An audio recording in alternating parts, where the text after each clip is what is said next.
edible presents. Today we're making gingerbread. Here you can see gingerbread people, ideal as gifts for children or for those adults that have never quite grown up.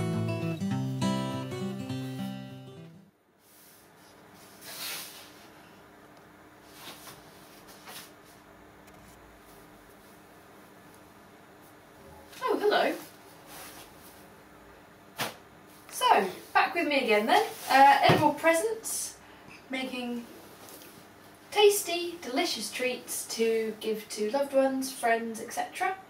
and save yourself loads of money in the process. Today we're going to make gingerbread. For the gingerbread you will need 350 grams of plain flour, 175 grams of unsalted butter. As you can see, I've chopped it up in preparation. 150 grams of light muscovado sugar. However, if you wanted, you could swap this for dark muscovado and this will make a darker coloured biscuit. You also need 1 tablespoon of ground ginger, 4 tablespoons of golden syrup, and I'll show you a little tip for how to measure accurately later, a teaspoon of bicarbonate of soda, and finally a teaspoon of ground cinnamon.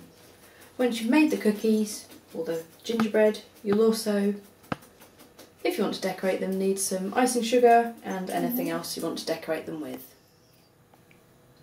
Equipment you'll need include a sieve, large saucepan, preferably heavy based and non-stick, a cooling rack. You'll also need wooden spoon, rolling pin, tablespoon and spatula, cutters of your choice. You can see there I've got some circles and I've also got gingerbread man, cling film, olive oil, baking tray with paper and a sheet of kitchen roll. All you need to make delicious gingerbread. So, good hint if you're measuring out golden syrup and you find it tricky to do accurately is take some oil, olive oil is what I'm using in this instance, put a tiny little bit onto your spoon, with your piece of kitchen roll, simply rub it all over, removing excess. What you should then find is when you put the golden syrup on, it slips off really easily. So you need to put 4 tablespoons into your saucepan.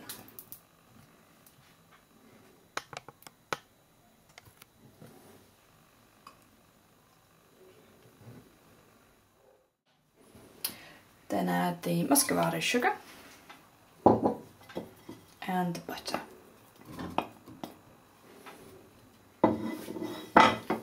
Set this to a low heat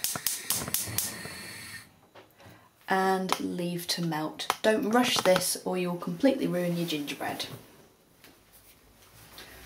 While the ingredients in the pan are melting, what you can do is in a large bowl with your sieve, take the dry ingredients and sieve them all together in preparation for adding them to your melted butter, etc. Alternative, if you want to, you could sieve it directly into the saucepan.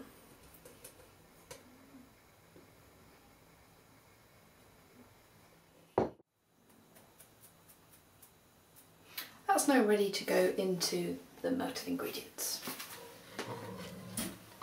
So as you can see, the butter is melted and the sugar and golden syrup have started to combine. This has taken about 5 minutes. Don't rush it, as I said before, otherwise you'll ruin your gingerbread. What you now need to do is turn the heat off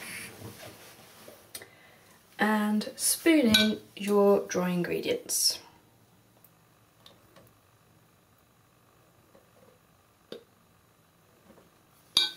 Do this a little bit at a time and mix it in.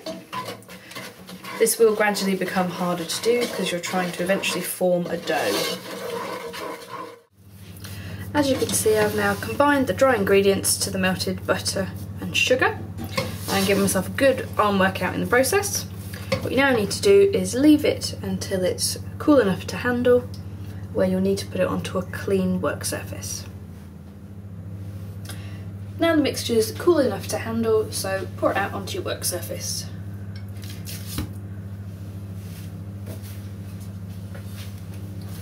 What you'll need to do is knead it for a couple of minutes. As you can see, it's now formed a ball, so I'm going to wrap it in cling film.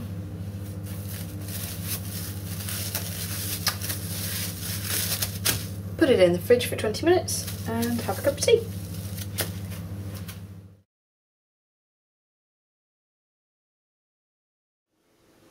Set the oven to 180 degrees or gas mark 4.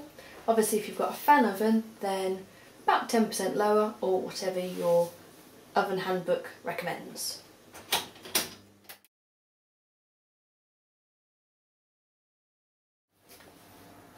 So I've got the dough out of the fridge after about 20 or so minutes. As you can see, I've now got the rolling pin, cutter, I've got some plain flour for dusting, and my baking sheet with parchment. What I'm going to do is cut off a chunk, make it easier to work with rather than the whole thing. Dust my surface. Don't be too stingy with the flour, don't want it sticking to your work surface. And also roll your rolling pin, try and avoid that sticking. And what you might want to do, just put your cutter in the flour also. Work the dough for a little bit, add some flour to your hands again to stop sticking, and then you're going to roll it out. You can have these as thick as or as thin as you like really, but I'd aim for about 5mm.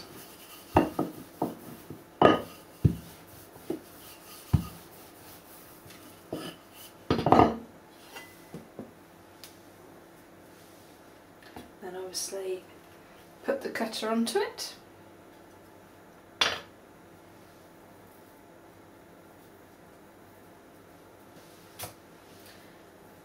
Any left over, put it to one side because you can reuse that in a second. Then carefully take him off the work surface and place him onto your baking tray.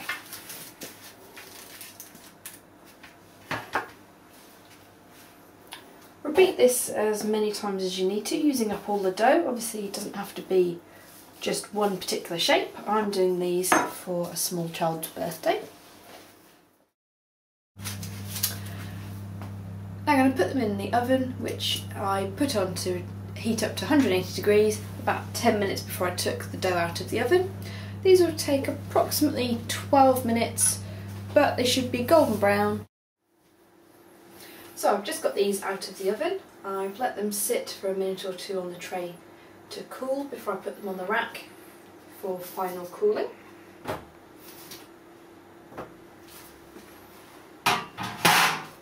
Now, normally you'd decorate these to give away as a present, but frankly, this one's got my name on it.